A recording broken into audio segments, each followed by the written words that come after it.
There are many lessons to be learnt from the Zambian copper mines theft. Go to Al Jazeera documentaries, search for the program called Empire.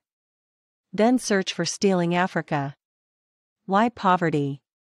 Truth sounds like violence, disrespect, or even terrorism to those who hate truth. Speak it anyway. Hello, PPMO ecosystem.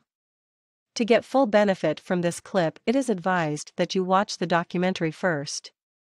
Zambian President Chiluba sold ZCCM, Zambia Copper Mines, for $628 million. The company that bought ZCCM then makes $6 billion profit the following year. Another fact for context. It is illegal to sell arms to a country in exchange for its raw materials. So Denel cannot sell its equipment to Zambia/Ghana/DRC/Mozambique in exchange for copper, gold, cobalt, diamonds, etc. But the IMF and China can give loans to those countries in exchange/guarantees/security for their natural resources, state institutions, land, etc. One African countries cannot use their resources to procure equipment to secure country and natural resources. But those giving loans can effectively buy up the country. They can give them loans against states' natural wealth. So what is a sovereign country if it can be effectively bought? Is this not the new version of colonialism?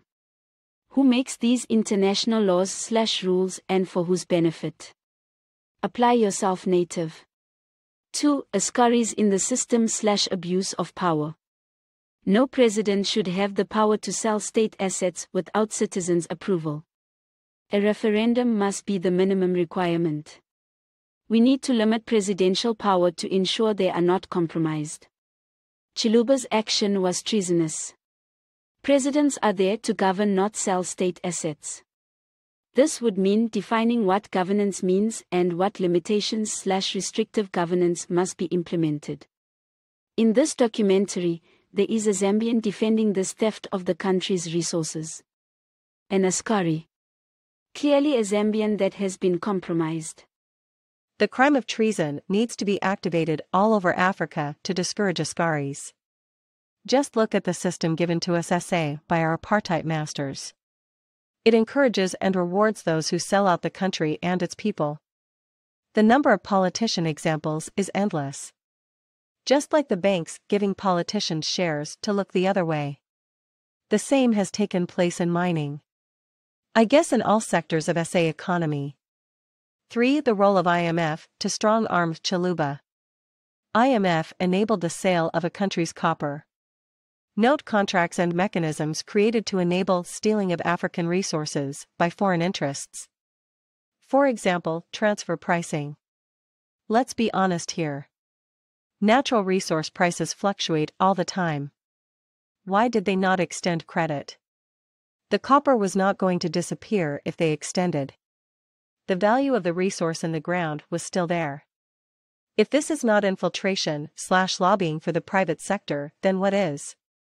There are so many options that could have been given to Zambia, but forced a sale to private sector. Are they? IMF not a vehicle of this new colonialism working with private sector? Remember, the natural resource was in the ground in abundance and would not just disappear. What risk is there when the copper is still in the ground? Seriously, what risk?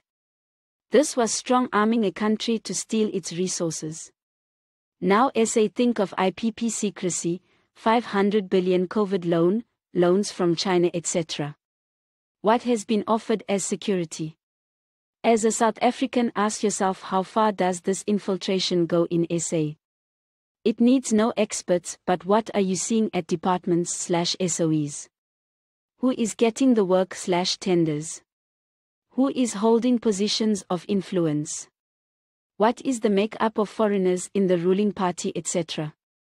This is treason and corruption at its highest.